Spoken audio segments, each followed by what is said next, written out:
Okay.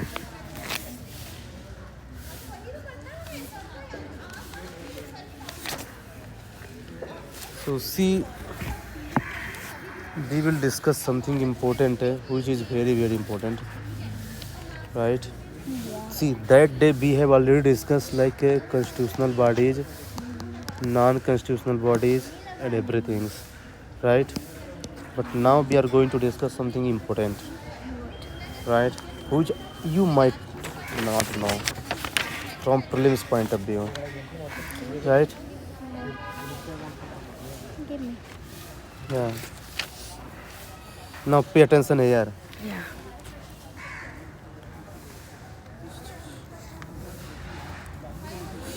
Supremacy of the Constitution. Supremacy of the constitution, ये किसका example है? Federal का कि यूनिटरी का? बताइए। सुपरमेसी ऑफ द कॉन्स्टिट्यूशन किसका एग्जाम्पल है? क्या? सुपरमेसी ऑफ द कॉन्स्टिट्यूशन किसका एग्जाम्पल है? फेडरल या unitary? Supremacy of the constitution तो किसी भी जो भी जिस भी स्टेट जिस भी कंट्री में कॉन्स्टिट्यूशन होगा सभी का है ये, तो इसमें क्या? नहीं, ब्रिटेन में नहीं है। ब्रिटेन में नहीं है? ब्रिटेन में जो है ना वो है, क्या बोलते हैं, मतलब पार्लियामेंट जो डिसाइड करता है वही हो जाता है। हाँ। मैं कुछ अब क्या पूछ रहा हूँ, सुपरमेसी ऑफ द कॉन्स्टिट्यूशन किसका एग्जाम्पल है? फेडरल फीचर का कि यूनिटरी फीचर का? फेडरल। क्यों फेडरल का क्यों है? क्योंकि ये अमेरिका से लिया होगा, क्योंकि अमेरिका में ऐसा है। ये लिया गया, ये रीजन नहीं है। रीजन बताइए। वो पे रीजन पूछता है कि व्हाट द रीजन, क्यों रीजन है लिया गया, उसे क्या मतलब है यार? गलत रीजन बता रहे हैं आप, मुझे बताइए, टाइम नहीं है। तो आप बता दो, मेरे पास जो रीजन था मैंने बता दिया। अरे यार देखिए, सुपरमेसी ऑफ द कॉन्स्टिट्यूशन है, इसका मतलब ये है कि ना सेंटर की बात मानी जाएगी ना स्टेट की, बल्कि कॉन्स्टिट्यूशन की बात मानी जाएगी। इसका मतलब ये है कि सेंटर का पावर इसमें नहीं चलेगा। इसलिए जो है फेडरल है, मतलब कि स्टेट और सेंटर दोनों के पास इक्वल पावर है, इसलिए दिमाग नहीं लगाते हैं। देखिए इसका होता है इंटीग्रेटेड जुडिशरी, ये किसका एग्जाम्पल है? ये यूनिटरी का। यूनिटरी का है। क्यों? क्योंकि इसमें हाई कोर्ट स्टेट में नहीं है। तो क्या हुआ, लेकिन उस स्टेट के ऊपर तो सुप्रीम कोर्ट है ना, जो सेंटर में है। इसके ऊपर तो जो सुप्रीम कोर्ट है वो है सेंटर में जो रहता है।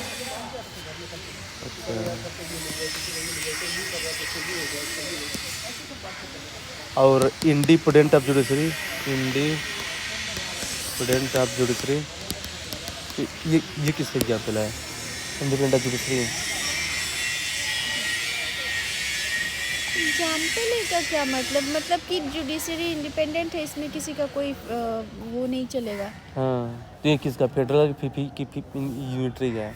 अब उसके हिसाब से देखेंगे तो फिर से ये फेडरल ही हो जाएगा। किसी हिसाब से देखेंगे तो मतलब जैसा आपने पहले बताया कि इसमें कोई ऐसा नहीं है कि सेंटर को बहुत हाँ, तो उसी के हिसाब से इसका आंसर होगा। यही कंफ्यूजन करेगा, जो कंफ्यूजन करेगा वही चीज़ बता रहा हूँ आपको। हाँ, आपको पता है ना, ये दो कमीशन आए थे, एक था पुंची कमीशन और एक था सरकारिया कमीशन। दोनों में डिफरेंस क्या है? देखिए, जो पुंची कमीशन है किसके लिए आया था? पुंची कमीशन सेंटर स्टेट रिलेशन के लिए आया था। तो सरकारिया आया था। तो पुंची कमीशन क्यों आया था? गवर्नर की पोस्ट को लेकर आया था। पुंची कमीशन यस, नहीं मतलब वन ऑफ द फीचर था, मतलब यानी कि केवल इसी के लिए आया था। बहुत सारे फीचर दिया था उसने, लेकिन जो सरकारी कमीशन है ना, बेसिकली जो है ना फेडरलिज्म के लिए आया था। फेडरलिज्म के लिए मतलब सेंटर स्टेट के रिलेशन को आया था। सेंटर और जैसे मतलब सेंटर ऑफ स्टेट है तो है ना, उसकी भी आया था।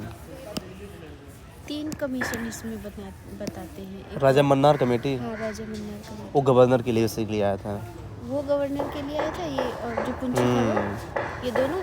हाँ, मतलब वन ऑफ द फीचर है, या वन ऑफ द फीचर है, लेकिन पूरा वही फीचर नहीं है, ये बोल रहा हूँ। ठीक है, तो अगर गवर्नर के लिए आया था देखो तो अब मैं आपको एग्जांपल अरे बे फालतू क्वेश्चन मत पूछिए, जितना ध्यान दीजिए। अरे ऐसे कैसे फालतू हाँ, क्वेश्चन क्या क्या पूछ रहे हैं? नहीं क्या क्या पूछ रहे हैं? तो अगर गवर्नर के पोस्ट के लिए आया था तो गवर्नर का पोस्ट भी तो काइंड ऑफ वही हुआ ना कि क्या हुआ? सेंटर स्टेट रिलेशन का ही पार्ट हुआ ना, कि स्टेट का ही तो रिप्रेजेंटेटिव। नहीं, गवर्नर पोस्ट है, लेकिन गवर्नर की जनता का इशू चल रहा था कि इसका अपॉइंटमेंट कैसे किया जाए, प्रेजेंट करे कौन करे, इसके लिए आया था बेसिकली। फेडरल लिंक है, लेकिन जो बेसिक जो एम है ना, वो एम की बात कर रहा हूँ मैं, एम। ठीक ना, दिमाग एक्स्ट्रा लगाते हैं। देखिए अब देखिए, एक बार कह रहे दिमाग नहीं लगाते, एक बार कह रहे दिमाग लगाते। देखिए जर्मनी, इटली, जापान और यूके, ये 4 कंट्री को ध्यान से देखिए, ध्यान से देखिए, ओके। है ना। जर्मनी, इटली, जापान और यूके, इनमें से किसके पास पार्लियामेंट्री फॉर्म ऑफ गवर्नमेंट है? यूके के पास। बस यूके के पास है। आप फंसेंगे, आज आप फंसाऊंगा आपको। देख तो कितना नॉलेज रखते हैं ना, आप 2 साल से पढ़ रहे हैं। चलिए यूके के पास तो है। हाँ, तो किन किन के पास है आप बताइए? इटली के पास भी हो सकता है। इटली, जर्मनी, जर्मनी का तो पता नहीं। सभी के पास है, सभी के पास है। Yes, all of the above. ये अगर क्वेश्चन आएगा ना, 90% लोग क्यों ना कि यूपी के फंस जाएंगे, लेकिन यूपीएससी वाला नहीं फंसेगा। ये कौन सा कंट्री? Japan, Japan. हाँ, अच्छा बताइए, साउथ कोरिया के पास कौन सा है? पर पार्लियामेंट्री की प्रेसिडेंशियल? साउथ कोरिया के पास तो प्रेसिडेंशियल होगा। हाँ, साउथ कोरिया हो गया। नॉर्थ कोरिया के पास तो वो है ना, मोनार्की। हाँ, अथॉरिटेटिव है। ये सही, पार्लियामेंट्री फॉर्म ऑफ गवर्नमेंट का सबसे बड़ा फीचर क्या है? What is the biggest feature of parliamentary form of government? अगर इसको बता देना तो मैं जान जाऊँ कि आप पढ़े लिखे होशियार लड़के हैं। बताइए। इसका ये है कि पार्लियामेंट होता है वहाँ पे, और क्या? अरे यार, पार्लियामेंट यूएसए में भी है, तो वहाँ तो प्रेसिडेंशियल सिस्टम है यार। क्या फालतू रिपब्लिक रीजन? होता है, रिपब्लिक। रिपब्लिक होता है, गलत। क्या पढ़े यार, लक्ष्मीकांत, बिना लक्ष्मीकांत के आप निकालेंगे यूपी से? लक्ष्मी अच्छे से पढ़िए। क्या है? क्या करते हैं दिन भर यार? दुखी मैं कोई लाइब्रेरी में आता हूँ, देखते पढ़ते कि नहीं पढ़ते हैं। मैं पढ़ती हूँ। बिना बताए किसी दिन आऊँगा, देखता हूँ क्या करते रहते हैं यार। आना। क्या करते रहते हैं यार, बेसिक चीज़ नहीं पता यार। किसी से पूछूं, ये लोग चलेगा नहीं पूछता क्या पूछते हैं? कि जो है ना, कि सबको पता है क्या कि, पता कि है? सबसे बड़ा फीचर क्या है पार्लियामेंट्री फॉर्म ऑफ गवर्नमेंट का? Elected head of. अरे यार, हर जगह इलेक्टेड होते हैं यार। तो वही तो जानते है। क्या है? क्या है? जो एग्जीक्यूटिव होता है ना, वो लेजिस्लेचर के लिए रिस्पॉन्सिबल होता है पार्लियामेंट्री ऑफ गवर्नमेंट में। और जबकि प्रेसिडेंशियल में पूरा सेपरेशन होता है, पूरा सेपरेशन, पूरा। प्रेसिडेंशियल में पूरा सेपरेशन। अब इसमें जो है ना, एग्जीक्यूटिव रिस्पॉन्सिबल होता है। रिस्पॉन्सिबल नहीं होता। यस, ये सबसे और बड़ा इसमें फीचर है। एग्जीक्यूटिव रिस्पॉन्सिबल होता है लेजिस्लेचर के लिए। यस। क्या यार, बेइज्जती करवाएंगे लगता है। क्या बेइज्जती करवाएंगे? कुछ नहीं करवाएंगे। उस दिन मैंने आपको मेजोरिटी बताया था ना, याद तो ना होगा, मुझे पता है आपको। हाँ। फंडामेंटल राइट में अमेंडमेंट कौन सी मेजोरिटी से होगा? फंडामेंटल राइट में स्पेशल मेजॉरिटी। उसकी भी 4 टाइप है। वो नहीं पूछेगा, ये ज़्यादा होशियार हो गया वो, कि ये सब मेजोरिटी, वो उसके अंदर जाएगा वो। 2/3 ऑफ ऑल मेंबर्स। गलत।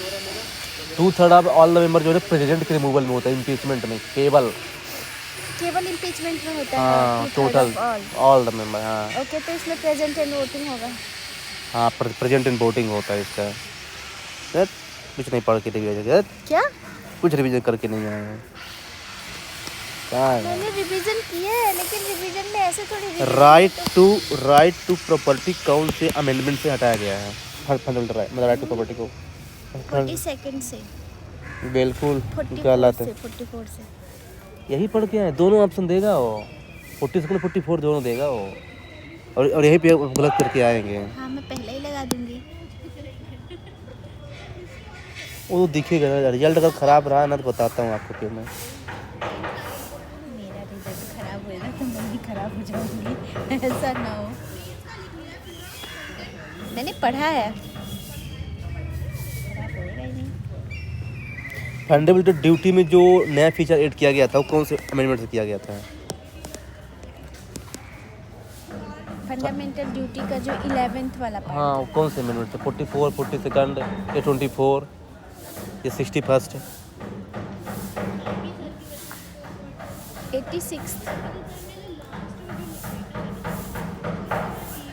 86 अमेंडमेंट। तो राइट टू एजुकेशन था। तो राइट टू एजुकेशन ही तो Right था to जो education 11th पार्ट में जोड़ा गया राइट टू एजुकेशन वो फंडामेंटल राइट मेड किया गया था आर्टिकल 21 था। में, वो वो 86 फंडामेंटल है। राइट में भी था, वो डीपीएसपी में भी था, वो फंडामेंटल ड्यूटी में भी था। फंडामेंटल ड्यूटी में जब किया था ना वो 42 था 1976 तक नहीं वो पता तो है। पूरा ही फंडामेंटल ड्यूटी लाया गया था उसमें 42 में। 42 में पूरा ही फंडामेंटल ड्यूटी लाया गया था, देख लो जो है। और नया फीचर कब लाया गया था? 86th अमेंडमेंट था 2002 अरे जो या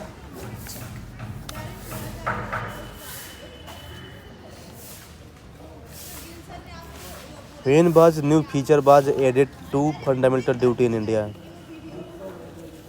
एक लाइन में 2 वाज नहीं रहता है, गलत हो जाएगा। ये देखिए क्या The देखिए 11th and final fundamental 2002 duty was मैं added to सही the हूँ Indian यहाँ पे। Constitution in 2002. 1976 में पहली बार ऐड किया गया था, मतलब 76 में? पहली बार ऐड किया गया था अरे वो 1976 तो में पहली बार। 42nd था, तो उसमें तो पूरा का पूरा फंडामेंटल ड्यूटी लाया गया था। अभी जो मैं बता रही वो सही है। मैं जीत गई, फिर से हार गए। इतने बढ़िया टीचर होके हार जा रहे हो। जय टीचर जी। देखा, मैंने प्रूफ कर दिया ना कि मैं पढ़ी हूँ।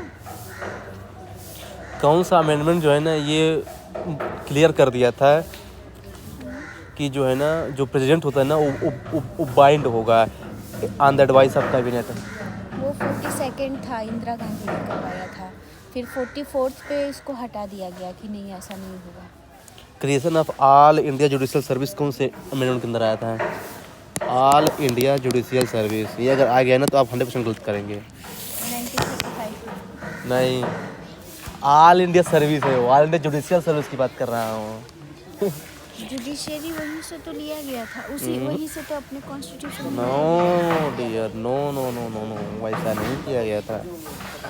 ऑल ऑल इंडिया 1942 1942 से आया था 1976 में। All India judicial service. Yes, कहने का मतलब ये है कि आज आपको जो है ना मिनी कॉन्स्टिट्यूशन रिवाइज करके आना है। कल मैं फिर पूछूंगा मिनी कॉन्स्टिट्यूशन मतलब 42nd हाँ क्या क्या उसमें चेंज हुई, चूँकि इस बार एक क्वेश्चन तय है आना इस बार, देखना चूँकि उसमें कन्फ्यूजन भी होता है। उसमें का बहुत सारी चीज़ मैं जान रही। उसमें का एक तो यही है कि जो फंडामेंटल राइट में हुआ है, मतलब फंडामेंटल ड्यूटी ये है। मैं जो पूछ रहा हूँ उसका आंसर दीजिए, बस हो गया। कल जो है ना इसको फिर से मिनी कॉन्स्टिट्यूशन को फिर से पढ़ के आए, मैं नहीं जानता है, ठीक है। उसको उसमें रखिए। लोकसभा का कार्यकाल 6 साल कर दिया था इसमें, ये भी था। चलिए आगे चलिए, अब आते हैं ना पता करते हैं। अच्छा ये सेकंड ARC क्यों आया था? फर्स्ट ARC आया था इसीलिए, उसके बाद आया था सेकंड ARC आया। नहीं वो तो सही है, किसके लिए आया था? रूल और रेगुलेशन जो कॉन्स्टिट्यूशन में नहीं, वो कॉन्स्टिट्यूशन में नहीं थी, एडमिनिस्ट्रेटिव रिफॉर्म कमीशन के लिए आया था। जो IAS IPS होते हैं ना, इनमें कैसे फेरबदल करना है ना, ये सब इसके लिए आया था। ARC तो फुल फॉर्म ही बता दिए उसका, तो इसका क्या है? तो मैं भी फुल फॉर्म बता सकती थी, एडमिनिस्ट्रेशन। आपको पता नहीं था तो क्या अरे बताएंगे? मुझे पता था। मैं मान नहीं सकता, क्या प्रूफ है कि आपको पता था? क्या प्रूफ है कि नहीं पता था? क्योंकि आप बता नहीं पाए ना कि उसका ऑब्जेक्टिव क्या है, तो मैं समझ गया कि आपको फुल फॉर्म नहीं पता है। देखिए, अच्छा बताइए, अब आपको चेक करते हुए कितना डीप पढ़े हैं यहाँ पे। ये जो रिप्रेजेंटेशन ऑफ पीपल एक्ट 1950 है और 1951, इसमें बेसिक डिफरेंस क्या है? नहीं पता। अब मैं आपको जो आज पढ़ा बताने है जा तो रहा हूँ ना, नहीं पता। उसको ध्यान सुनिए।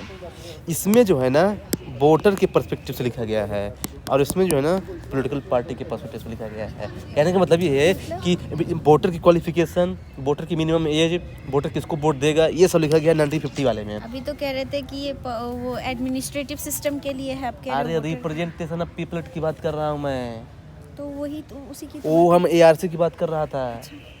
यार दिमाग इधर लगाइए, इधर तो क्या दिख रहे हैं यहाँ पे, इधर लगाइए, तभी चला जाऊँगा मैं।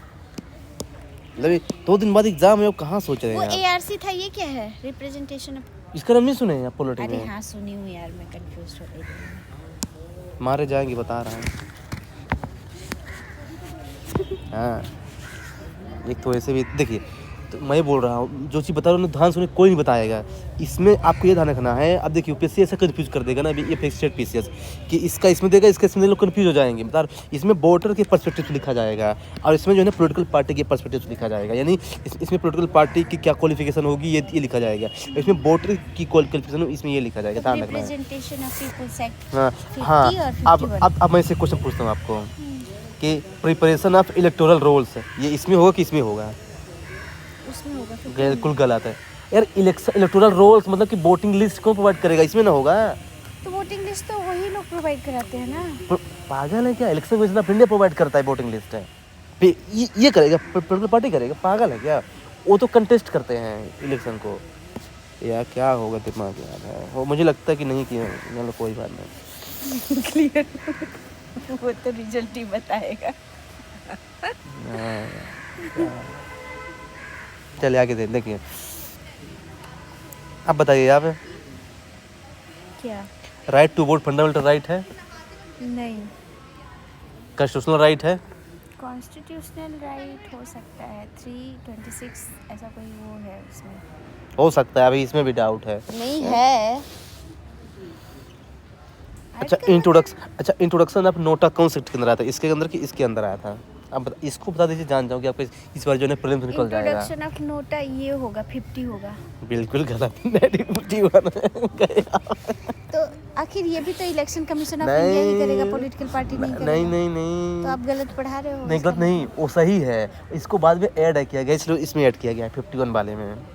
ये थोड़ा मैं भी कंफ्यूज हो गया था शुरू में। देखा कैसे फंसाता हूँ लोगों को मैं। भाई मेरे नेचर में फंसाना। मैं जिसको चाहूँ ना उसको मैं जो है ना को ऐसा कुछ पूछ दूंगा ना लोग फंस जाएंगे। जिसको चाह लूँ मैं टीचर को फंसा देता हूँ मैं घुमा के। और क्या है हल्के में ले रहे हैं?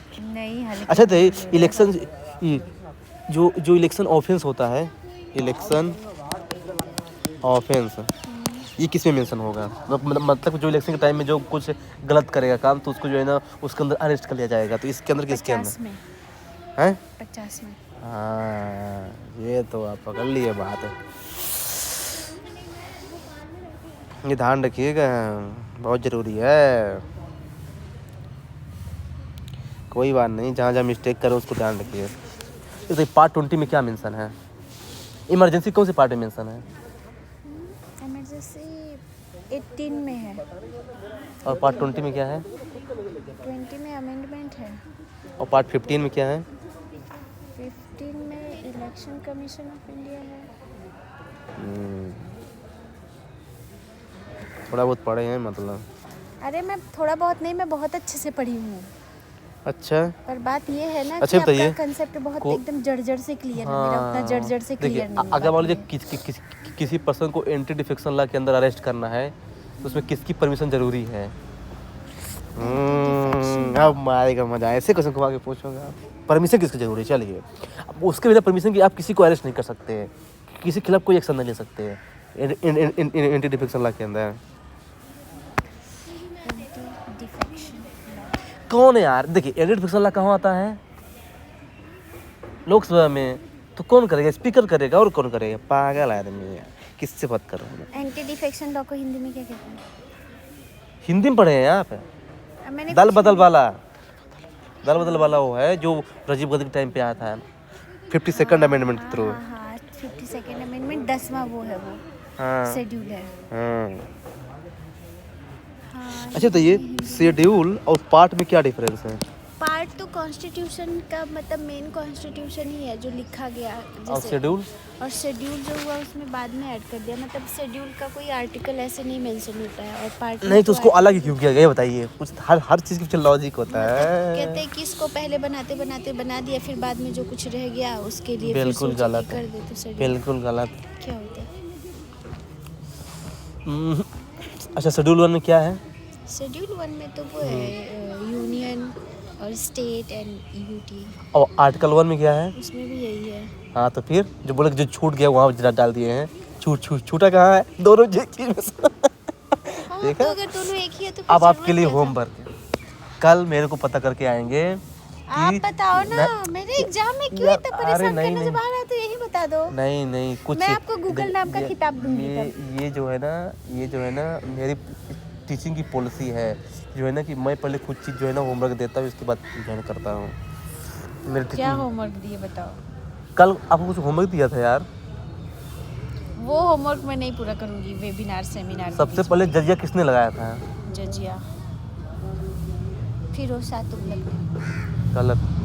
वो ब्राह्मण पे इम्पोज किया था, लेकिन उसके पहले भी किसने जजिया लगाया था नहीं पता ना। अकबर ने हटा दिया था। यही तो दिक्कत है हाँ यार। हाँ, वो अकबर के पहले के किसी ने, क्योंकि अकबर में हटाया था, वो बाबर ने लगाया होगा।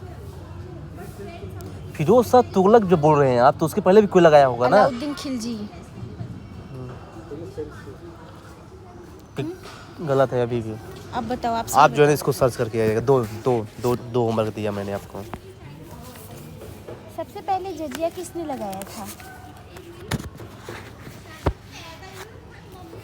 मोहम्मद बिन कासिम। अपने भी नहीं पता होगा ये। क्या ये मेरे को नहीं पता है? और क्या, आई बेट नहीं पता होगा। बस आप गेस बस करेंगे, रियलिटी क्या है वो दिख रहा है। अरे तू इतने दिन से पढ़ा रहे हो। ऐसा कौन है जिसको अपॉइंटमेंट प्राइम मिनिस्टर करता है इंडिया में? ऐसा कौन है जिसका अपॉइंटमेंट प्राइम मिनिस्टर अकेले करता है? आप इसका आंसर बता दीजिए तो जाऊँ मैं। बता सकती हूँ, बिल्कुल बता सकती हूँ। प्राइम मिनिस्टर एलोन अपॉइंट करता है। देखो, प्राइम मिनिस्टर अलोन अपॉइंटमेंट बहुत तो कर सकता होगा। नीति आयोग का जो डिप्टी चेयरमैन होता होगा उसका कर सकता होगा। हाँ, और NDRF जो होता है, उसको अपॉइंट करता है प्राइम नहीं मिनिस्टर? नहीं नहीं, कुछ एक और भी होता है ना, जो क्या होता है। नहीं हो पाएगा, रहने दीजिए आप। अरे क्या नहीं हो पाएगा, बिल्कुल हो पाएगा। हाँ, तो बता मेरे से दीजिए। ही तो हो पाएगा। नहीं तो बता दीजिए, चलिए चैलेंज कर दो, बता मोहम्मद दीजिए। बिन कासिम। नहीं बता दीजिए, हो गया। नहीं, अब मैं बता रही हूँ, नीति आयोग का एक कर देगा। और एक जो अभी पनगड़िया बना है, क्या नाम है यार उसका, पनगड़िया। पहले पनगड़िया था उसी में, तो अभी तो लॉ कमीशन का बना हुआ है वो है। चलिए आगे चलते हैं। नेशनल डिजास्टर मैनेजमेंट का जो गलत हेड है। है, तो उसका भी जो डिप्टी होता होगा वो नहीं, कर नहीं, सकता होगा। फिर उसका आप डिप्टी बताओ होता क्या ही है? नहीं है। उसका डिप्टी होता ही नहीं है। चलिए आप अच्छा बता ठीक दो। है, आप बताओ क्या होता है, मैं किसको क्यों करते बताऊँ? हैं? होमवर्क है आपके लिए हो। 3 होमवर्क दिया हूँ मैंने। प्राइम मिनिस्टर अकेले किसका नियुक्ति कर सकता है? कभी नहीं देगा आंसर, चेक कर लीजिए। भाई जो आप पढ़ना स्टार्ट किए ना, सब पढ़ के बैठ चुका हूँ। लीजिए इधर पढ़ प्रधानमंत्री लीजिए। आमतौर पर लोकसभा का बहुमतधारी नेता होता और है। देखा? साला। हाँ, जो बता रहा हूँ। ये नहीं बताएगा चले तो इधर मैं धर के दीजिए। कहाँ से लाऊंगी यार? हाँ, अभी तो बताओ नहीं ना, तो अभी बाद में दिमाग में वो है, बाद थोड़ा में दिमाग मैं से चाहता उतर हूँ कि जाए। थोड़ा सा आप ब्रेन स्टॉर्मिंग करें जाके मेरे बारे में। मेरे मतलब कि मैंने जो पढ़ाया है। हाँ। एक काम बताओ, आपका एजुकेशनल बैकग्राउंड क्या है? बोले तो एजुकेशनल मैं 12th तक PCM हूँ। PCM। इसके बाद ह्यूमैनिटीज। ओके। ह्यूमैनिटी में कौन सा सब्जेक्ट? मैं PhD भी कर रहा हूँ, पता है? PhD कर रहा हूँ पोलिटिकल साइंस में। इसी तो से घुमा के पूछ रहा हूँ। Nice nice. कहाँ से? हैं? कहाँ से? मैं मास्टर्स कर रही हूँ ऐसे। मैं डबल मास्टर कर रहा हूँ। एक बार मैं मेरा अब कर रहा हूँ हिस्ट्री से। मेरा पोलिटिकल साइंस से हो गया। अब मैं कर रहा हूँ हिस्ट्री लिटरेचर से। से कर लिया है। अरे इंग्लिश लिटरेचर बेकार है, फालतू है। अरे क्या बेकार है आपसे? पता तो नहीं उसमें क्या लिखा रहता है, कुछ पता नहीं चलता। हाँ, तो वो नहीं पता चलेगा ना, सबको थोड़ी ना आता है। चलिए। मोहम्मद बिन कासिम को नहीं आता है। और इससे पहले क्या होमवर्क दिए थे, मैं भूल गई। अब मैं दोबारा नहीं बताता, ये तो मेरी खासियत है भाई। अभी कुछ चीज़ पहचानना पड़ेगा मेरे बारे में आपको कि ये कैसा आदमी है।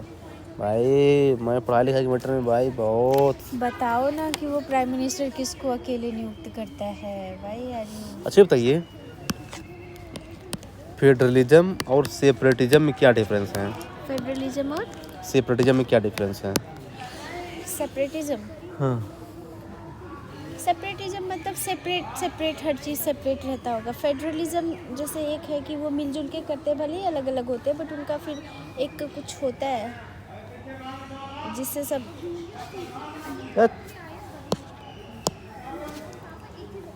फेडरलिज्म मतलब कि डिवीज़न ऑफ पावर, और सेपरेटिज्म मतलब कि जैसे जो 3 ऑर्गन है ना गवर्नमेंट के, उनके बीच जो है ना वो होगा। क्या वहाँ भी जो तो डिवीज़न ही होता है। अगर मैं प्योर हिंदी में बोलूँ ना, तो जो फेडरलिज्म होता है ना वो वर्टिकल डिवीजन होता है, और जो सेपरेटिज्म होता है ना वो हॉरिजॉन्टल डिवीजन होता है। इसका मतलब ये है कि लेजिस्लेचर, एग्जीक्यूटिव और जुडिशरी ये होता है हॉरिजॉन्टल डिवीजन ऐसे, और ये जो होता है ना फेडरलिज्म ये होता है वर्टिकल डिवीजन, कि ये सेंटर, स्टेट, लोकल गवर्नमेंट। तो ये होता है वर्टिकल डिवीजन, ये होता है हॉरिजॉन्टल। दोनों में ये बेसिक डिफरेंस है यार, कुछ नहीं पता आपको। चलिए निकलिए यहाँ से, लीजिए पकड़िए। फेडरलिज्म जो होता है वो वर्टिकल, हाँ, और जो सेपरेटिज्म होता है ना, और जो सेपरेशन ऑफ पावर होता है ना ये होता है हॉरिजॉन्टल। ये बहुत अंदर की चीज़ बता रहा हूँ आपको। यहाँ ये ऑप्शन का ये नॉलेज की कर रहा हूँ यहाँ पे मैं आपके लिए, सोचिए।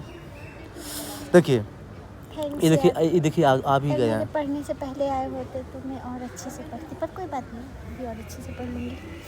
अभी खुद नहीं पढ़ पा रहे हैं तो पहले से क्या पढ़ लेते हैं आप? हैं? अरे मैंने बहुत अच्छे से अच्छा ये पढ़ा है। बताइए, जो 3 आर्गन है ना, एग्जीक्यूटिव, लेजिस्लेचर और जुडिशरी, ये एक दूसरे पर चेक एंड बैलेंस करते हैं। तो एग्जीक्यूटिव जो है ना लेजिस्लेचर पर कैसे चेक एंड बैलेंस करता है? एग्जीक्यूटिव का काम होता है एग्जीक्यूट करना, एग्जीक्यूट करता है और क्या। और लेजिस्लेचर का काम होता है वो लेजिस्लेचर। एग्जीक्यूटिव लेजिस्लेचर को कैसे कंट्रोल करता है, कि मतलब कोई जो है ना अपने पावर से बाहर ना जाए। एग्जीक्यूटिव लेजिस्लेचर को कैसे कंट्रोल करता है ये पूछ रहा हूँ। नहीं बता पाएंगे ना, वो लोशन वाले इसका तो नहीं सकते। लोशन वाली दुनिया छोड़ दीजिए। जो ऑर्डिनेंस मेकिंग पावर होता है ना, ये बताइए प्रेजेंट किसका पार्ट है, एग्जीक्यूटिव की लेजिस्लेचर? ये भी नहीं पता है। क्यों? पार्लियामेंट का पार्ट नहीं है प्रेसिडेंट? पार्लियामेंट का भी है और एग्जीक्यूटिव का हाँ, भी पार्ट है। तो जो प्रेसिडेंट है वो जब ऑर्डिनेंस बनाता है ना, इसका मतलब ये है कि लेजिस्लेचर को क्या कर रहा है, बाईपास कर रहा है, इसकी मतलब उसमें कंट्रोल कर रहा है। ये है अंदर की बात। अब बताइए कि लेजिस्लेचर एग्जीक्यूटिव को कैसे कंट्रोल करता है, उल्टा। ये अंदर की बात होती है। जब ऑर्डिनेंस लगाएगा तो फिर कुछ दिन के बाद खत्म हो जाएगा तो वो कंट्रोल कर लेगा। मैं क्या पूछ रहा हूँ, लेजिस्लेचर जो है ना एग्जीक्यूटिव को कैसे कंट्रोल करता है? अरे यार, नो कॉन्फिडेंस मोशन ला करके प्राइम मिनिस्टर को हटावा देता है एग्जीक्यूटिव को। एग्जीक्यूटिव पागल है, नहीं पूरा समझ में आया। पागल है, मैं दोबारा बताऊंगा नहीं। अब बताइए कि जो एग्जीक्यूटिव होता है ना वो टीचर यू आर की कंफ्यूजन को कंफ्यूजन ही छोड़ दे रहे हो, इससे बढ़िया तो मैं आऊं ही क्या ना। कंफ्यूजन है, क्या कंफ्यूजन? मैं कह रही हूँ कि मुझे अभी भी नहीं समझ में क्या आया। समझ में नहीं आया? यही कि मान लो ये एग्जीक्यूटिव, हाँ, मान लो कि ये ऑर्डिनेंस लाता है तो उसको वो बाईपास कर देता है, मतलब उसने चेक एंड बैलेंस उसी के थ्रू किया। हाँ। और उसके बाद में जो लेजिस्लेचर है वो नो कॉन्फिडेंस मोशन लाके नो कॉन्फिडेंस मोशन वो कहाँ पे एग्जीक्यूटिव को हटा सकता है, एग्जीक्यूटिव को हटा सकता है। एग्जीक्यूटिव बोले लोकसभा में आता है हाँ। हाँ, तो लोकसभा किसका पार्ट है? लेजिस्लेचर का पार्ट है ना। एग्जीक्यूटिव को हटा सकता है ना उससे वो। नो कॉन्फिडेंस मोशन अगर पास हो गया तो क्या होगा ये बताइए। ये मैं जान रही हूँ। हाँ, तो फिर कॉन्फिडेंस मोशन पास हो गया तो कंट्रोल का मतलब गवर्नमेंट ये है कि उसको हटा देना या फिर उसको जो है ना बाईपास कर देना, ये मतलब है। दिमाग नहीं लगाते हैं, बाद में ठंडे दिनों सोचिएगा। नहीं, जाके गाना सुनेंगे तो कहाँ से काम चलेगा? ये पता है गाना सुनते होंगे जाके भोजपुरी लगा के। अब बताइए कि जो एग्जीक्यूटिव जो होता है ये जुडिशरी को कैसे कंट्रोल करता होगा? जुडिशरी कंट्रोल करता है, क्योंकि अगर कोई भी ये लोग रूल बनाते हैं तो उसमें वो हटा देता है कुछ भी। नहीं, अपॉइंटमेंट में जो जजेस का हाँ। अब बताइए जुडिशरी एग्जीक्यूटिव को कैसे कंट्रोल करता है? ये जब वो लोग रूल बनाते हैं, कोई भी लॉ बनाते हैं और तो उसको चेक करता है ना वो, हाँ, जो स्टक डाउन कर सकता है वो। अब बताइए जुडिशरी लेजिस्लेचर को कैसे कंट्रोल करता है?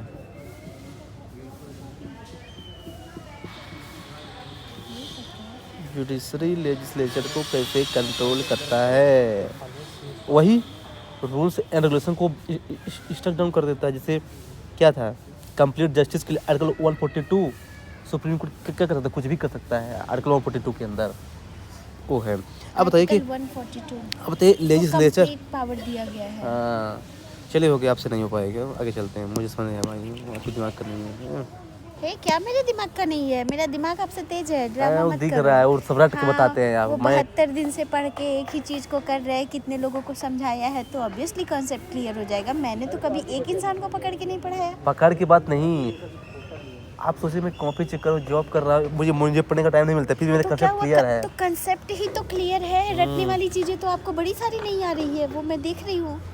कोई बात नहीं, मुझे ज़रूरत भी नहीं है। अच्छा, और अगर तो, मेरा यूपीपीएससी नहीं निकला ना तभी कोई दिक्कत नहीं मेरे को। हाँ, मैं मैं जान रही हूँ। मैं बस उसको ऐसे दे रहा हूँ। मैं जान रही हूँ, मैं जान रही हूँ। लेकिन आपको दिक्कत होगी। हाँ, मुझे तो बहुत दिक्कत होगी, क्योंकि मैं तो उसी के अपने लिए कमी पे ध्यान दीजिए, ज़्यादा बेटर है। ये बताइए, जो ये वाला केस है आई आर कोल्हो केस। मेरी हेल्प टू हैव यू। ऐसा टीचर कहीं नहीं मिलेगा कि पढ़ो भी लड़ भी लो। हाँ वही तो। अब देखिए आई.आर. कोल्हो केस किससे रिलेटेड है? आई.आर. कोल्हो केस ये मैं जानती हूँ, ये पार्ट जो 9th है ना, 9th शेड्यूल, वहाँ से है। 9th schedule. हाँ, और ये किससे रिलेटेड है? Indira Gandhi versus Raj Narain case. ये नहीं पता मुझे। डिस्प्यूट रिड्यूसल मैकेनिज्म से है। Dispute redressal mechanism. आपके जो जुडिशरी को किया जाता है ना, बाईपास किया जाता है, उसके लिए आया था। राजनाथ वर्सेस इंदिरा गांधी। हाँ, राज नारायण है, नारायण, राजनाथ नहीं है। मुझे समझ में नहीं आएगा नहीं तो मैं ये नोट्स चुरा ले जाती, सब बड़े काम के हैं। हाँ, तो समझ में नहीं आएगा आपको, इसीलिए इसलिए जान कैसे लिखता हूँ ना कि मैं समझ कोई सकता हूँ। चुराए ना। हाँ भाई, कोई फायदा नहीं, ऐसे लोग बोलेंगे ये तो ऐसे गोचा पाचा होगा। हाँ, लगता है लेकिन लड़की उसको है। पता नहीं कि इसी से यूपीएससी निकलता है, आईएएस बनते हैं लोग।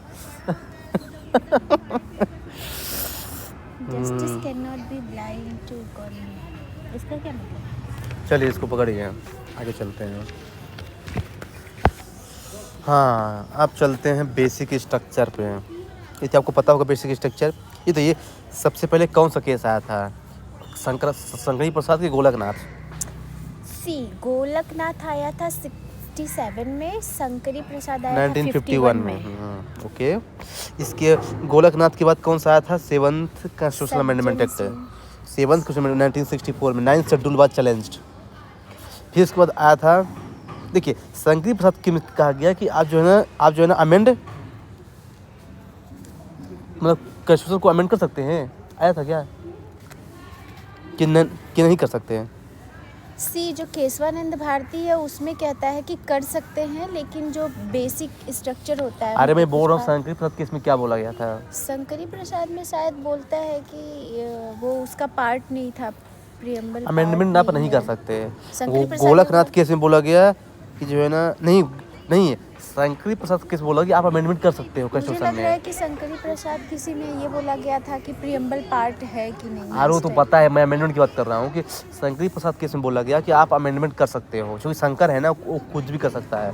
फिर गोलकनाथ केस में बोला गया कि नहीं, आप अमेंडमेंट नहीं कर सकते। फिर इसके बाद जो है ना केशवानंद भारती केस है, बोला अरे भाई अमेंडमेंट की बात नहीं है, बात ये है कि आप बेसिक स्ट्रक्चर कुछ चीज़ नहीं कर सकते, बाकी अमेंडमेंट कर सकते हो। हाँ, मतलब शंकरी प्रसाद में किया गया, सज्जन सिंह में नहीं। सज्जन सिंह कहाँ है इसमें? इसमें नहीं अच्छा, मेंशन सज्जन सिंह होगा। सज्जन सिंह केस है 65। तो शंकरी प्रसाद में बोला नहीं कर सकते, और दूसरे कौन सा केस गोलकनाथ केस में बोला नहीं कर सकते। गोलकनाथ में नहीं कर सकते। इन दोनों के बीच में आया था। ये तो जो आर्टिकल 13 है, जो उसमें लॉ मेंशन है, वो लॉ का मतलब क्या है? कॉन्स्टिट्यूशनल अमेंडमेंट नहीं, उस लॉ का मतलब कॉन्स्टिट्यूशनल अमेंडमेंट नहीं, एक नहीं है। मतलब कि आप लॉ में चेंज कर सकते हो, इसका मतलब नहीं कि आप कॉन्स्टिट्यूशन में भी अमेंडमेंट कर सकते हो। ये सुप्रीम कोर्ट ने बोला कि वहाँ पर लॉ का मतलब कॉन्स्टिट्यूशनल अमेंडमेंट नहीं है, सुप्रीम कोर्ट ने बोला है। और जो आर्टिकल 13 में जो लॉ वर्ड मेंशन है ना, LAW, तो अगर किसी लॉ में चेंज करना, इसका मतलब ये नहीं है कि आप जो है ना कॉन्स्टिट्यूशन में चेंज कर रहे हैं। तो फिर वो लॉ किस लिए है? कौन सा लॉ है? लॉ मतलब किसी कोई एजुकेटिव एक्शन हो गया, नॉर्मल कोई लॉ हो गया, जैसे मतलब कि ये विसा का गाइडलाइन हो गई, IPC वगैरह हो गई, ये सब हो गया, ARC रिपोर्ट हो गई। तो अगर इनमें कोई चेंज कर लेना है तो उस तरह की बोल रहा है ये। आगे चलिए, historical evolution of the Indian constitution, उसके लिए मेरा वीडियो है, आप उसको देख लीजिए। वो वीडियो नहीं खुलता है, टू बी वेरी ऑनेस्ट, नहीं खुलता। मैं दिखाऊँ अभी? हाँ दिखाइए।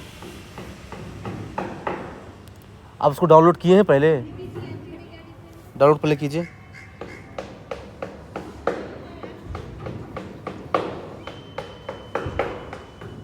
चार दिन बाद मैं चली जाऊंगी।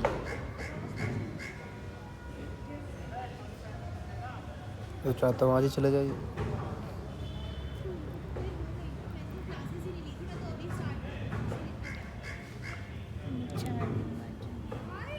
आज ही जाइए आज।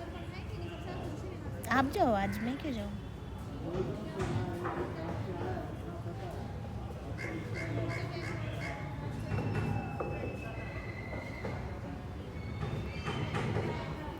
नहीं खुल रहा है यार। देखिए अभी नया भेजा हूँ, वो खुल जाएगा, लाइब्रेरी में खुलेगा, जो इसमें डाटा लगेगा। ये बहुत अच्छे से मैंने एक्सप्लेन किया, पूरा अच्छे से। इस वीडियो को देख लीजिएगा, तो मैं बता नहीं रहा हूँ यहाँ।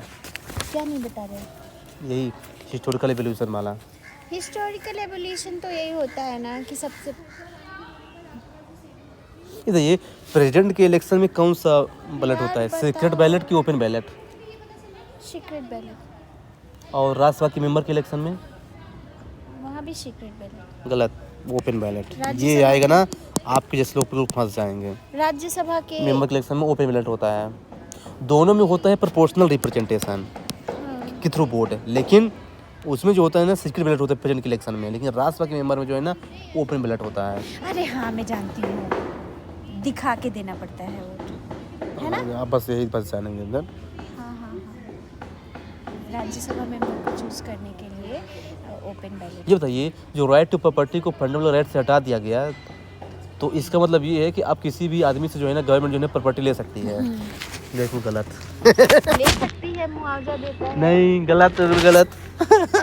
मतलब उसका मतलब ये है कि इसका मतलब ये है तो रिट नहीं जारी कर सकता। नहीं, रिट इसका मतलब ये है, इसका मतलब सुने क्या है, इसका मतलब ये है कि गवर्नमेंट जो है ना अगर उसको प्रॉपर्टी लेना है ना तो एग्जीक्यूटिव एक्शन से नहीं ले सकता, लेकिन लेजिस्लेटिव एक्शन से ले सकता है। यस, एग्जीक्यूटिव एक्शन से लेता तो मतलब कि ऐसे डायरेक्ट जो है ना कि मतलब इसकी प्रॉपर्टी लेना है तो डायरेक्ट कर दो, लेकिन ऐसा नहीं कर सकता है अब। लेकिन जो है ना लेजिस्लेटिव एक्शन से मतलब पार्लियामेंट। लगता है ना कि एग्जीक्यूटिव और लेजिस्लेशन के बारे में मुझे थोड़ा डीप हाँ, स्टडी करनी आपके पास बहुत कम इंफॉर्मेशन है। रियली यार, ब्लेंडर है यार, ब्लेंडर जिसको बोलते हैं, मैंने ब्लेंडर। कह दिया इसका मतलब ये कहाँ गया मेरा वो? ये है। ये अरे यार, ओह माय गॉड। देख रहे हैं कैसे क्वेश्चन पूछ रहा हूँ जो आप कभी सुने ना होंगे। ये जो ऑर्डिनेंस होता है,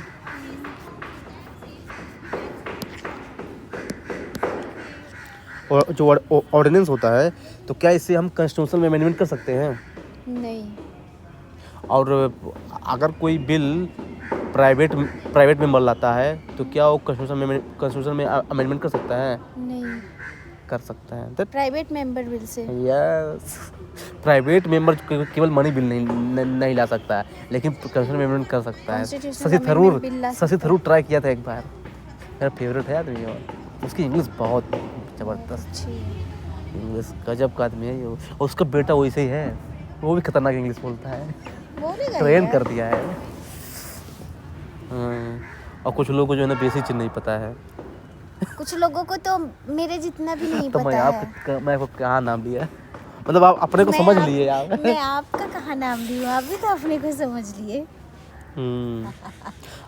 देखिए, अगर मान लीजिए बाई इलेक्शन होता है किसी स्टेट में, बाई इलेक्शन, तो वो कितने साल के लिए होता है? जितना साल बचा रहता है उतने साल।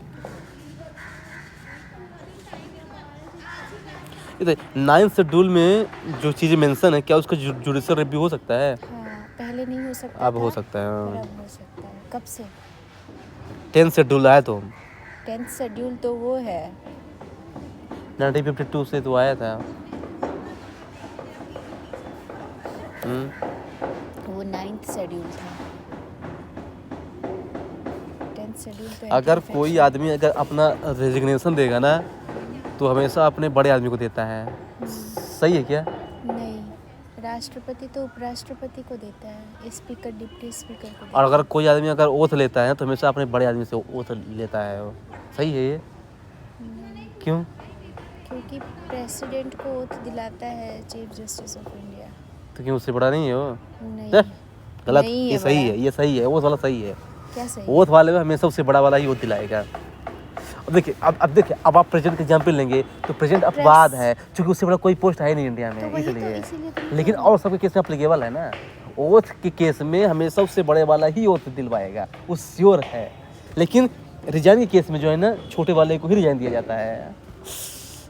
तो अच्छा, एक एक्सेप्शन है, प्रेसिडेंट वाला एक्सेप्शन है। क्योंकि देखिए, उससे बड़ा कौन है भाई इंडिया में, इसलिए अब किसको दे वो, बताइए किसको दे, बताइए। तो वही तो, बट यूनाइटेड नेशन को तो। नहीं, इसी जो वो हायरार्किकल लिस्ट होता है उसमें तो प्रेसिडेंट से बहुत नीचे आता है चीफ जस्टिस ऑफ इंडिया। अरे तो यार और किसको देगा यार, वाइस प्रेसिडेंट को दे नहीं सकता क्योंकि तो जाट पीछे है उसके। तो सीजीआई जो है ना, तो दूसरे सेक्टर का हो गया ना, मतलब जो पढ़ा लिखा सबसे होशियार है, दूसरा हो गया, पढ़ा लिखा सबसे होशियार आदमी पर सीजीआई लेवल होता तो है। उसका नीचे ही हुआ। लेवल नीचे वो पॉलिटिकल है, लेकिन पढ़ा लिखा सबसे होशियार सीजीआई ही होता है इंडिया में, सबसे होशियार। इसमें कौन सीजीआई होते हैं, बता दीजिए ना, तो जान जाऊँ। संजय गलत है, संजय नहीं है, संजीव खन्ना है। संजय कौन है? संजय मूर्ति कुछ है। वो आरबीआई के गवर्नर है संजय। यार ये क्या हो यार, मुझे डर आया, कोई बात नहीं, चलो। संजय खन्ना। अरे मैंने ओथ देखा था क्या। अगर प्राइवेट मेंबर बिल लाना है ना, तो कितने मंथ की नोटिस होना चाहिए? 4 मंथ, 2 मंथ, 3 मंथ या 15 दिन या 8 दिन? प्राइवेट मेंबर बिल के लिए हाँ, नोटिस देना पड़ता है, तो डांट नहीं आ जाता है। 10 दिन, सर 1 महीने की। यार एक यार महीने पहले नोटिस ए यार, हो गया, जाने दे, होगा। और समझ गया आपका नॉलेज भाई, हो गया। अपना ही लिखा हुआ नोट्स लेके आ रहे हैं, अपने तो से भाई पूछ वो रहे चीज़ हैं। पूछ रहा हूँ ना, जहाँ पे लोग कंफ्यूज होते हैं। आपको जब यही चीज़ नहीं पता, मतलब कि समझ लेंगे आप तैयारी कैसी है। हाँ, तैयारी तो पता नहीं कैसे है। अच्छी ही है, कोई ज़रूरी थोड़ी है कि जो इसमें लिखा है वही आए। अच्छा, तो ये इनर लाइन परमिट जो होता है, ये किसके लिए क्यों लाया गया है? Inner ताकि line permit ताकि जो होता ताकि है- कोई फॉरेनर जो है ना, उसमें इंटरफेयर ना करे, इनर उस लाइन स्टेट में जाए। परमिट तो कंट्री के ही जो आउटसाइडर्स होते हैं, लाइक ये जो रेस्ट्रिक्टेड एरिया जो भी होता है, शेड्यूल्ड एरिया, उसमें जाने के लिए होता है इनर लाइन परमिट। कोई फॉरेनर्स foreigner- के लिए एक और परमिट होता है, क्या? मतलब मैं याद नहीं कर पा रही हूँ हाँ, तो exactly याद word, कर भी नहीं पाएंगे ना, but दिक्कत तो ये है। आपको ध्यान रहते नहीं है। प्रोटेक्टेड एरिया परमिट बोलते हैं उसको, फॉरेनर के लिए। यही तो। पर कोई मैं बात जानती तो हूँ ना। तो क्या हुआ उसमें? जानते हैं तो क्या हुआ? बताने पर जान रहे हैं तो क्या है? अच्छा बताइए, ये सर बुमई केस किससे रिलेटेड है? अब ये गलत मत करना, नहीं तो मारे जाएंगे आप। चलिए।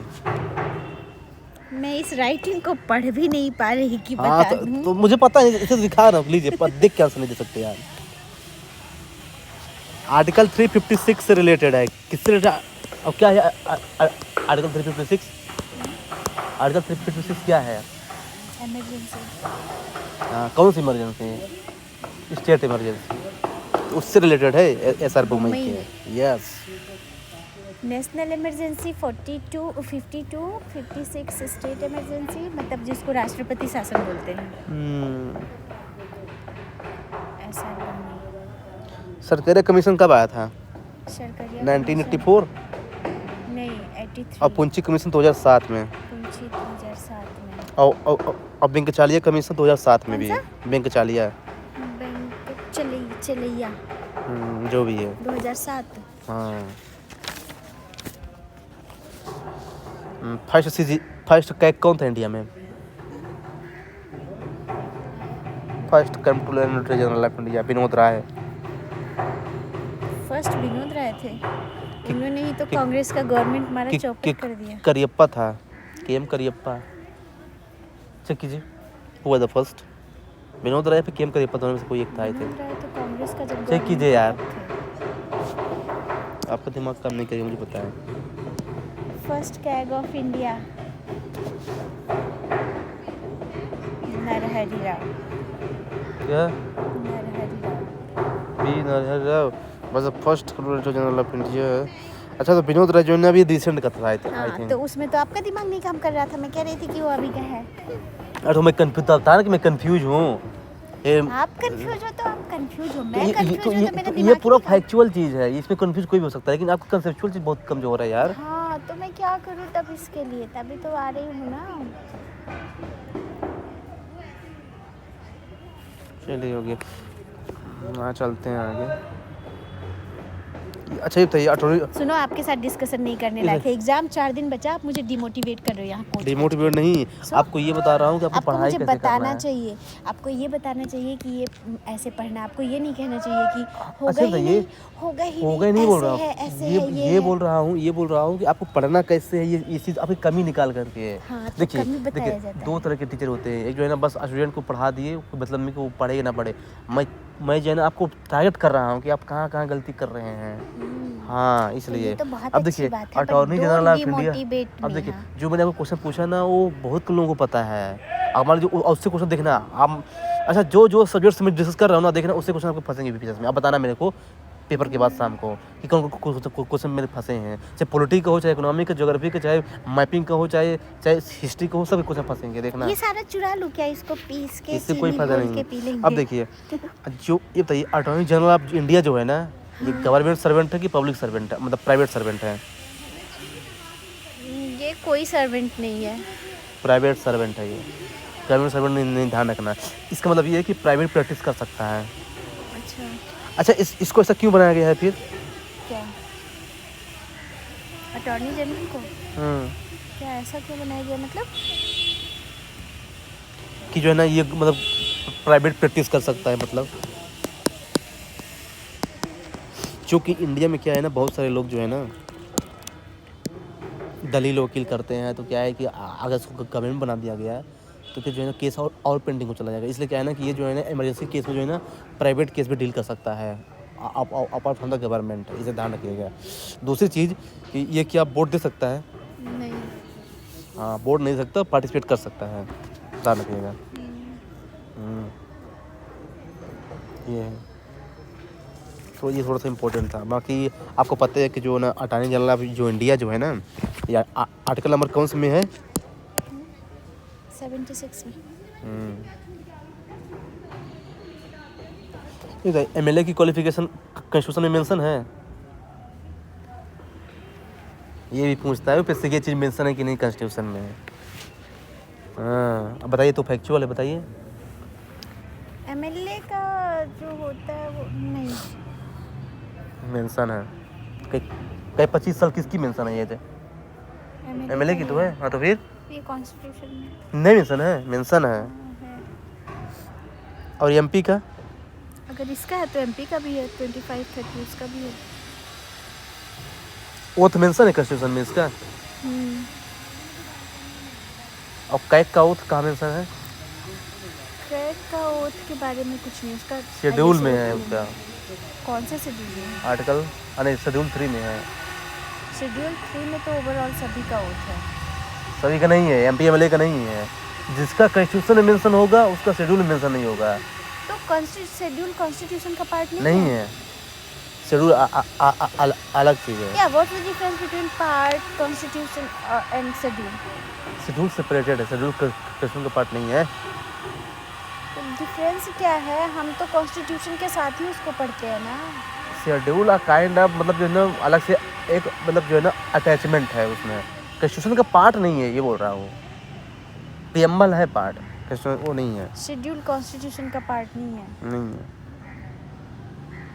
यार ये बहुत अनएक्सेप्टेबल टाइप का लग रहा है। आपको ऐसे लगेगा ना, आपको अभी बहुत चीज़ नहीं पता है। Is schedule the part of constitution और नॉट? कॉन्स्टिट्यूशन का पार्ट मतलब समझते क्या होता है? कॉन्स्टिट्यूशन का पार्ट मतलब समझते क्या होता है? क्या? Integral part of the constitution. बिल्कुल गलत है, वो गलत दे रहा है। कुछ बोला दे रहा है, एक्शन दूंगा अनअकैडमी के खिलाफ। लो, ये तो ये कौन से आर्टिकल में मेंशन है शेड्यूल, बताइए। आर्टिकल में नहीं हाँ है, तो बट फिर हम कैसे कर सकते हैं कॉन्स्टिट्यूशन शेड्यूल में का ही तो पार्ट है? पढ़ते हैं ना कि हमारे कॉन्स्टिट्यूशन में इतने शेड्यूल है, इतने पार्ट है, इतने आर्टिकल हैं। उसको पार्ट नहीं बोलते हैं। आपको कोई दूसरा वर्ड आप चूज कर सकते हो, लेकिन ये नहीं कह सकते कि कॉन्स्टिट्यूशन का पार्ट नहीं है। ये कॉन्स्टिट्यूशन का पार्ट है, क्योंकि हम कॉन्स्टिट्यूशन पढ़ना ही वहीं से शुरू करते हैं ना यार, कि पढ़ते हैं जब तभी हम यही शुरू करते हैं कि कॉन्स्टिट्यूशन में पार्ट इतने, शेड्यूल इतने, तो ऐसे कैसे कह सकते हैं कि नहीं है पार्ट। चलिए बताते हैं इसको बाद में, कोई दूसरा वर्ड बताते हैं, अभी इसमें ध्यान रखिए, नहीं तो आपके चक्कर में तो पूरा ये डिस्क्वालिफिकेशन मेंशन है इसकी MLA MP की कॉन्स्टिट्यूशन में। होगा ही, होगा, ये क्या है, मतलब मेंशन है हाँ। ऐसा बोलिए।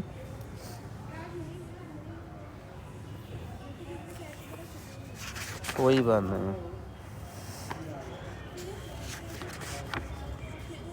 आगे चलते पर हैं। आर्टिकल कौन सा है अगर है तो? आर्टिकल 109 है आई थिंक। नहीं, 109 उसका है कि राज्यसभा में जो मनी बिल होता है वो नहीं ला सकते। 102 है आई थिंक, 102 एंड 191। हाँ, 102 और 191। 191 MP MLAs का है, 102 MPs का है। ये भी मैंने पढ़ा हुआ था। मेरे दिमाग से ना चीज़ें फिसलती बड़ी जल्दी हैं। ये पढ़ा हुआ ही है मेरा। चलिए, ये तो पढ़ चुके हैं हम लोग, CBC CBI अच्छे से पढ़ चुके हैं। अब आपको रिवीजन करना है, बस हो गया इनके बारे में। इसके बारे में मैं नहीं बताऊंगा। मत बताओ, मत बताओ।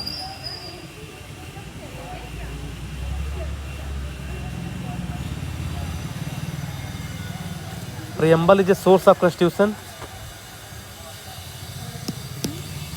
प्रियम्बल जो है ना कॉन्स्टिट्यूशन का सोर्स है।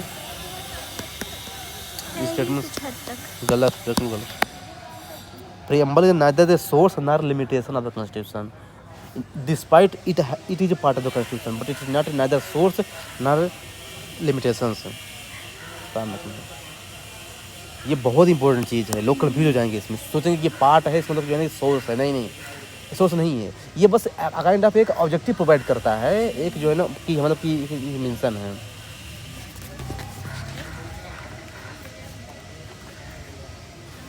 ये देख रहे हैं ना कैसे कैसे चीज़ें बता रहा हूँ आपको। और जहाँ जहाँ पूछ रहे वहीं वहीं मैं कंफ्यूज हो जा रही हूँ। मैं पढ़ के आई हूँ लेकिन फिर भी मैं कंफ्यूज हो रही हूँ।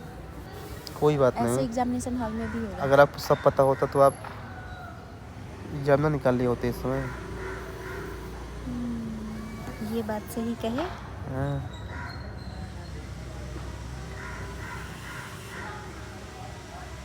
ठीक है, ये तो इजी है यार, सब मेंस की परस्पेक्टिव से है ये, इसको क्या रखिए उसको। मुझे ना अभी बहुत पढ़ने की ज़रूरत है। अरे कोई बात नहीं, पढ़ने की जरूरत नहीं है, बस क्या है ना कि मतलब मैंने पढ़ा हुआ है ना, लेकिन मुझे ना ऐसा कोई नहीं मिला कि वो गाइडलाइन मतलब ऐसा कुछ क्लियर बताए। जैसे जब हमारा क्लास होता था तो भगवान से बोलते कि पहले मेरे से क्यों नहीं मिला है आपको। तो पहले आज हो जाके सकता है आज आपको जाके भी नॉलेज कोशिश थोड़ी सी डेवलप होने में बाकी नहीं, ये तो ब्लंडर है आपका। और हमने जब क्लास किया तो बहुत सारी चीज़ें बाउंस कर गई क्योंकि बेसिक नॉलेज भी नहीं था उस टाइम पे। ये सब मेंस का है, पूरा मेंस का है, ये गवर्नेंस है, हेल्थ एजुकेशन। और मेरा करने के बाद भी भूल जा रहा है, उसका एक रीज़न ये है कि आप जो भी पढ़ रहे हो वो आप उस पर पढ़ रहे हो, तो मैं ना रिवाइज भी नहीं कर पा रही। जो बात मेरे माइंड से निकल जा रहा है एक बार। कल से मैं कॉपी लेके आऊँगी, आप कॉपी पे लिखना। हाँ। ठीक है, कॉपी, लेकिन अरे अब क्या कॉपी के लिखने से मतलब नहीं है, आपने कॉपी लेके आइए और जो टॉपिक पढ़ाऊँ उसको खोलते जाइए। हाँ। ऐसा कर सकते हैं आप, इसमें क्या है। देखिए इसमें लिखने में मज़ा आता है ना यार, कभी कितना लिखूंगा मैं, देखिए ना यहाँ पे लिखूंगा फिर मिटा सकता हूँ, ये फ़ायदा रहता है। पन्ने में भी मिटा देना, पन्ना मैं अच्छा, अपना पन्ने में पन्ना मिटा लेके दूँगा। आऊँ। पकड़िए इसको, इसमें पूरा मेंस है। थैंक गॉड ये राइटिंग मुझे समझ में नहीं आ रही है पूरी, नहीं तो मैं इसको पक्का चुरा लेती। इसको पकड़िए। चलिए, DPSP के आर्टिकल आपको पता है ना, ये क्वेश्चन पूछेगा, है ना। आर्टिकल 43A में क्या है? 43 मैं जान रही हूँ। 41 में है काम पाने का अधिकार, 42 में है कि काम थोड़ा ठीक ढंग का होना चाहिए, 43 में है कि उसका रीजनेबल मतलब प्राइस payment भी मिलना होना चाहिए। और अगर ऐसा नहीं हो पा रहा है तो जो MSME सेक्टर वाला क्या होता है, छोटे छोटे से उद्योग धंधा जो लगाते और हैं, 43A में बताइए क्या है? पार्टिसिपेशन ऑफ वर्कर है। पार्टिसिपेशन ऑफ वर्कर होना चाहिए। 44 में? 44 में तो वो है जो वो होता है यूनिफॉर्म सिविल हाँ, कोड। और uniform 45 में 45 में ये भी तो 86 था, अर्ली movement से चाइल्डहुड आया केयर था, है। हाँ। 46 में 46 में शेड्यूल SC ST का आता है, इनका हाँ। एजुकेशनल और 47 में इंटॉक्सिकेशन है। इंटॉक्सिकेशन, हाँ। 48 में स्लॉटर ऑफ काऊ है। स्लॉटर ऑफ काऊ 49 में एग्रीकल्चर भी है। मोनूमेंट का प्रमोशन 49 है। में 50 में monument सेपरेशन है। 50 में 51 में separation international of peace power है। बताइए स्लॉटर ऑफ काऊ जो है ये गार्डियन प्रिंसिपल है कि गांधीयन- लिबरल प्रिंसिपल है? गांधीयन है। और एग्रीकल्चर और एनिमल हस्बेंड्री किसका पार्ट है? एग्रीकल्चर और एनिमल हस्बेंड्री तो उसी का हो गया। नहीं, लिबरल है ये। एग्रीकल्चर और एनिमल ये थोड़ा कंफ्यूजिंग है क्योंकि काऊ वाली बात जो है ना ये गांधी ने की है, लेकिन एग्रीकल्चर और एनिमल हस्बेंड्री वाली बात जो है ना ये मॉडर्न तरीके से होगी। आर्टिकल में है ये। हाँ, ये ध्यान रखना है। एग्रीकल्चर और एनिमल हस्बेंड्री, तो अगर वो पूछेगा कि ये आर्टिकल कौन सा आर्टिकल 48 नहीं पूछेगा, वो फीचर 43 देगा और बोलेगा कि ये किसका पार्ट है, या आर्टिकल से डिराइव नहीं करेंगे। एग्जाम में होशियार होता है, जॉब कर चुके हैं ना, सब जब करके बैठ चुका है तब जाके पेपर बनाते हैं, ऐसा थोड़ी है। तो 5-6 क्वेश्चन उनको कैंसिल करना पड़ता है, इतने होशियार होते हैं।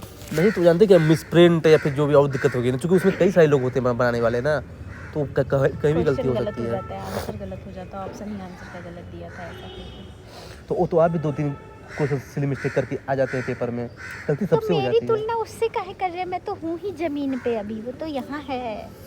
गलती सबसे हो जाती है।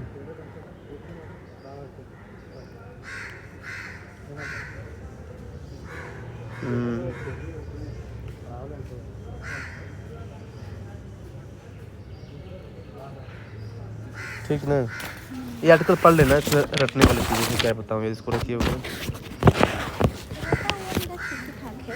अच्छा, ये रीड्स के बारे में पता है आपको? नहीं पता है? चलो ठीक है, बताओ तब। रीड्स के बारे में आपको नहीं पता है, तो आप एक काम कीजिए, क्या? मैं आपको एक लिंक भेज दूंगा, आप उसको जो है ना देख लीजिएगा। मैंने नहीं देखना है वीडियो। अच्छा तो ठीक है, क्वेश्चन पूछ रहा हूँ मैं, अब दीजिए आंसर दीजिए। ऐसा कौन सा रीड्स है जिसको कोई भी जो है ना यूज कर सकता है, चाहे वो अफेक्टेड हो या फिर नॉन अफेक्टेड हो? क्यों वारंटो है? नॉन अफेक्टेड पर्सन भी कर सकता है। हाँ, ऐसा कौन सा रीड्स है?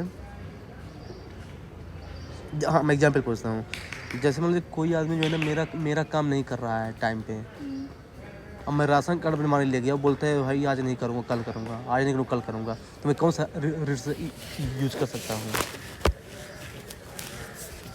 बताइए बताइए डियर। ऑप्शन बताओ। 5 ऑप्शन ही है, उसमें कोई एक ले लीजिए। अब उसमें आपसे क्या बताऊँ यार, 2 दिन बाद एग्जाम है, इनको ऑप्शन चाहिए यार। क्या क्यों वारंटो नहीं है? सर्शियोरली वो भी नहीं है। आप बताओ। आप बताओ।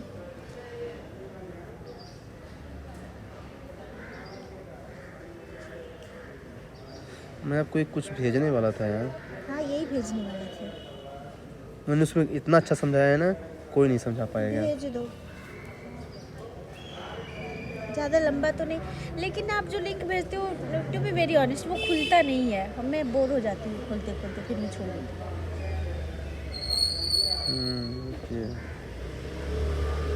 जब मिल जाए तब ना भेजूँ, बाद में भेज दूँगा, चलिए। अरे बाद में भूल जाएगा। नहीं भूलेगा, अब जाके भेज दूँगा मैं, क्योंकि नेट नहीं चल रहा है ना, वहाँ नेट प्रॉपर काम करेगा। कंटेम्प्ट ऑफ कोर्ट के केस में रिट इशू कर सकते हैं क्या? कंटेम्प्ट ऑफ कोर्ट तो उसमें रिट इशू करने की क्या ज़रूरत है? उसमें तो कोर्ट खुद ही सज़ा दे देगा।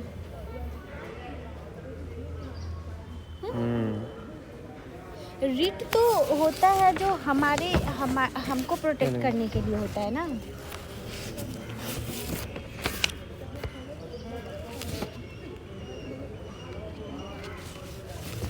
इसको भी रखिए। तो ये सब हम नहीं पढ़ेंगे। मेंस का है, फीचर्स थोड़ी पूछेगा यूपीएससी, ये सब फीचर है, फीचर मेंस वाले पार्ट है,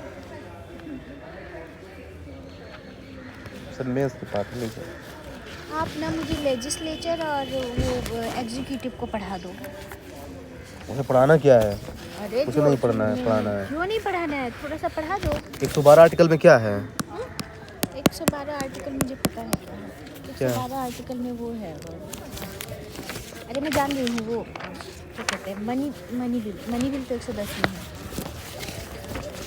क्या यार, ये भी देखिए भूल गए आपको, अब क्या बताएं। अरे मैं जान रही हूँ, ऑप्शन देख के याद आ जाएगा ये मुझे।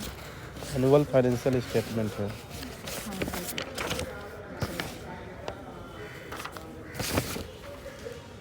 बाकी तो आपको बता दिया था ना ये।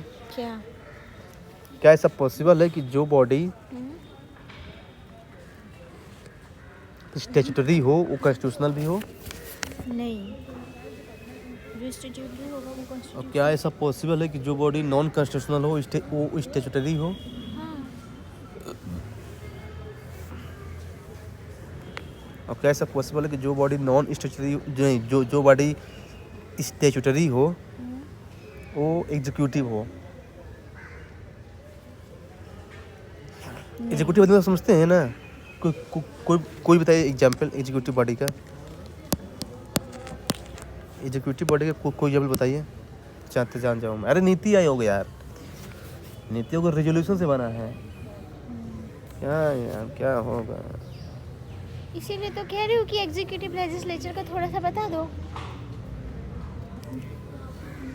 कोई 4 घंटा थोड़ी ऐसा लगेगा। ऐसा कोई बॉडी है जो परमानेंट हो? उस एग्जाम्पल बताइए। कौन सा परमानेंट हो? परमानेंट बॉडी हो? बहुत सारी कौन परमानेंट सी बॉडी है? है, राज्यसभा खुद ही परमानेंट है। वो बॉडी नहीं है, वो हाउस है। बॉडी पूछ रहा, बॉडी बॉडी मतलब क्या है? जैसे मतलब कि ये फाइनेंस कमीशन, यूपीएससी, ऐसे बड़ी कैग हो गया ये तो है ना? ये सब तो परमानेंट ही नहीं है है, यार। फाइनेंस कमीशन हर 5 साल में बनता है। वो परमानेंट कैसे हो सकता है? हर 5 साल बनाना पड़ता है प्रेसिडेंट को। क्या यार, पूरा जो है ना कंसेप्ट पूरा दही कर दिए हैं, दही जिसको दिमाग का दही होता है वो। Election commission of India permanent है, एक बार बन गया तो बन गया, परमानेंट है। मेंबर्स को करना पड़ता है उसमें भी तो। अरे यार बॉडी अलग होती है, मेंबर तो आते जाते रहते हैं यार। लेकिन फाइनेंस कमीशन को ही पूरा जो है ना फिर से बनाना पड़ता है हर 5 साल में। अच्छा, इसमें कुछ मेंबर रह जाते हैं, कुछ को मतलब जिनका मेंबर का ऐसे होता है और उसमें एक ही बार सभी को ख़त्म करके तब फिर नए सिरे से बनाता है, इसलिए। अच्छा तो ये ऑटोनमस बॉडी और इंडिपेंडेंट बॉडी में क्या डिफरेंस है? ऑटोनमस बॉडी और इंडिपेंडेंट बॉडी। ऑटोनॉमस मतलब जो अपने रूल्स और रेगुलेशंस खुद से बनाता है, और ये ऑटोनॉमस हो जाता है। हाँ, और इंडिपेंडेंट है? इंडिपेंडेंट होता है। अब फंसेंगे यार, हो गया रूल्स रेगुलेशन खुद बनाता है। इंडिपेंडेंट मतलब देखिए ऑटोनमस, देखिए मतलब एक आरबीआई ऑटोनमस बॉडी है ना, और इलेक्शन कमीशन ऑफ इंडिया जो है ना एक इंडिपेंडेंट बॉडी है, इंडिपेंडेंट। अब बताइए क्या डिफरेंस है दोनों में? मतलब इलेक्शन कमीशन ऑफ इंडिया तो रूल्स और रेगुलेशंस बनाता है। कहने का मतलब ये है कि अपना rules and regulation election commission of India नहीं बनाएगा, लेकिन जो रूल्स एंड रेगुलेशन बना हुआ है वो उसको इंडिपेंडेंटली फॉलो करेगा वो, ये है इंडिपेंडेंट बॉडी। और ऑटोनमस मतलब ये होता है कि अपना रूल्स एंड रेगुलेशन भी खुद बनाएगा और खुद उसको फॉलो भी करेगा। This is the basic difference यार। ऑटोनॉमस मतलब कि रूल्स और रेगुलेशंस अपना खुद बनाएगा और खुद उसको फॉलो भी करेगा। और इंडिपेंडेंट मतलब ये होता है कि रूल्स एंड रेगुलेशन ऑलरेडी बना हुआ है, बस उसको सेपरेटली फॉलो करेगा, वो किसी के दबाव में नहीं रहेगा वो। और अगर वो नहीं ठीक से फॉलो कर रहा है तो नहीं तो कॉन्स्टिट्यूशन का वायलेशन है। तो कॉन्स्टिट्यूशन का मैं वो करेगा नहीं करेगा वो बात नहीं कर रहा हूँ, होता क्या ये बता रहा हूँ। ये फालतू क्वेश्चन पूछते हैं। अरे क्रॉस क्वेश्चन तो लोग इस- ऐसे कर इसे सकते हैं ना, इसे ऐसे क्रॉस तो क्वेश्चन फंस नहीं जाते बोलते हैं ना दिमाग में। इसे क्रॉस क्वेश्चन नहीं बोलते, इसे फालतू बोलते हैं, out of the track. UPSC में नहीं आएगा। अरे आपके एग्जाम में में कि नहीं पर करेगा तो समझने के लिए तो मेंस की बात है कि चाहिए नहीं करेगा ना। तो समझने के लिए तो चाहिए ना। क्या बोलते हैं, नहीं करेगा तो you are making fun out of me. नहीं नहीं I'm not making fun। मैं आपको ऐसा इसलिए कर रहा हूँ ताकि आपको याद रहे, ये चीज़ भूले ना। ये बताइए ऐसा कौन सा है जो Autonomous body जिसकी कौन सा सिक्योरिटी है? ऑफ टेन्योर है इंडिया में? सिक्योरिटी ऑफ टेन्योर किसका मेंशन है इंडियन कॉन्स्टिट्यूशन में? कैग का? हाँ कैग गलत। का भी है। अरे कैग का बिल्कुल है। इलेक्शन कमीशन ऑफ इंडिया का है। इलेक्शन कमीशन कैग ऑफ का नहीं इंडिया है। का भी है, कैग का कैग भी का है। नहीं है। कैग का है। नहीं है। है। चेक कीजिए, अब फंसेंगे अभी आप फिर से। कैग का है। Security of tenure of CAG. आप तो खुद ही पूछ दिए। हट, ऐसा वो पूछते हैं? बताएगा ना। बताएगा ना। अच्छा आपने सही कराने के लिए देखिए मैं बताता हूँ। व्हिच बॉडी है सिक्योरिटी ऑफ टेन्योर इन ये क्या खोलना? व्हिच बॉडी है जो security of tenure in Indian constitution? देखिए चीफ इलेक्शन कमिश्नर आ रहा है, कैग का इसमें भी है। अंदर जाइए। नहीं है, इसका कैग नहीं का है। भी है, मैंने पढ़ा है कहीं पे। 65 और 6 है ना, उसको सिक्योरिटी ऑफ टेन्योर नहीं बोलते हैं।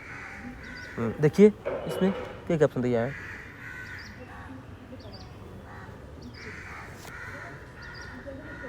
यार इसमें ऑप्शन दिया ही नहीं है, यहाँ पे ऑप्शन बता रहा है 1 2 3।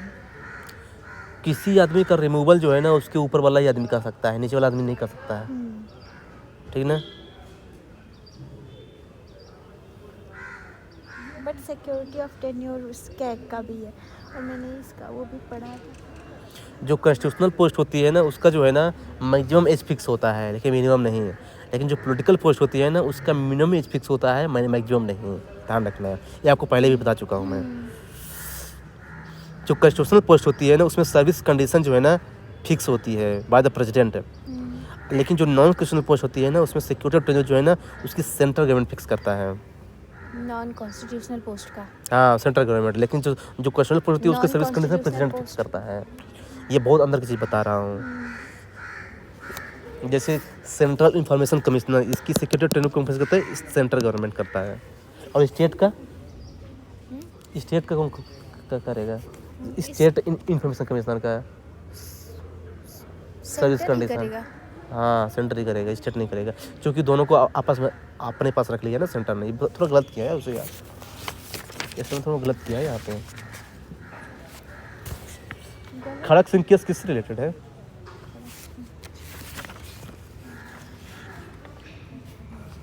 जुडिशियल एक्टिविज्म से है। एक्टिविज्म।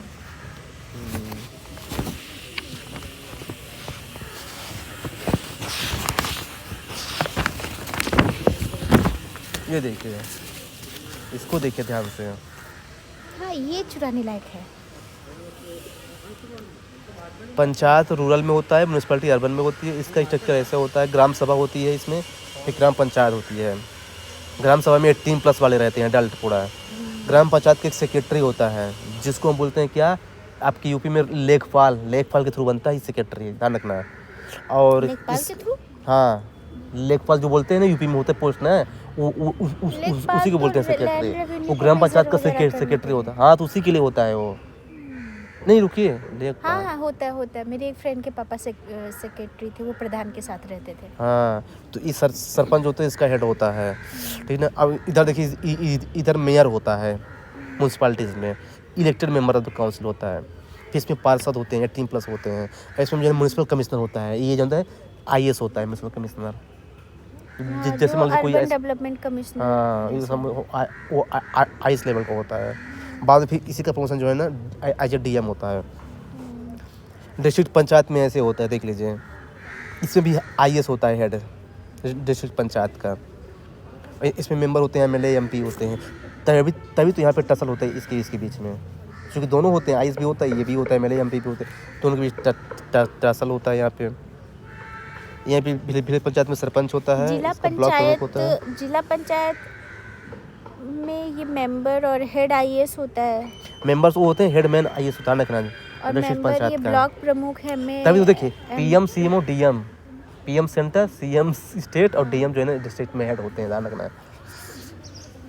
तो ये इसके जिला पंचायत के मेंबर्स भी होते हैं, मतलब ऐसा होता है जिला पंचायत तो उसमें MP MLA मेंबर्स होते हैं। मेंबर होते हैं वो, ध्यान रखना है। और पंचायत समिति में जो है ना ये होते हैं मेंबर, सरपंच होते हैं और एक ब्लॉक प्रमुख होता है, BDO ऑफिसर जिसको बोलते हैं, BDO ऑफिसर। फिर होता है विलेज, तो आपको पता है ग्राम पंचायत हेड सरपंच होता है। ऐसे ही इधर भी होता है नगर पंचायत है ना, फिर म्यूनिसिपल काउंसिल होता है, नगर पालिका, फिर ऊपर होते हैं म्यूनिसिपल कॉर्पोरेशन। दिल्ली क्या है? दिल्ली तो MCD म्यूनिसिपल वो है, कॉर्पोरेशन है ना, म्यूनिसिपल कॉर्पोरेशन है, ये वाला है, मतलब नगर निगम है दिल्ली। नगर पालिका दिल्ली से छोटे वाले होते हैं, जैसे मतलब द्वारका, ये नगर पालिका है द्वारका।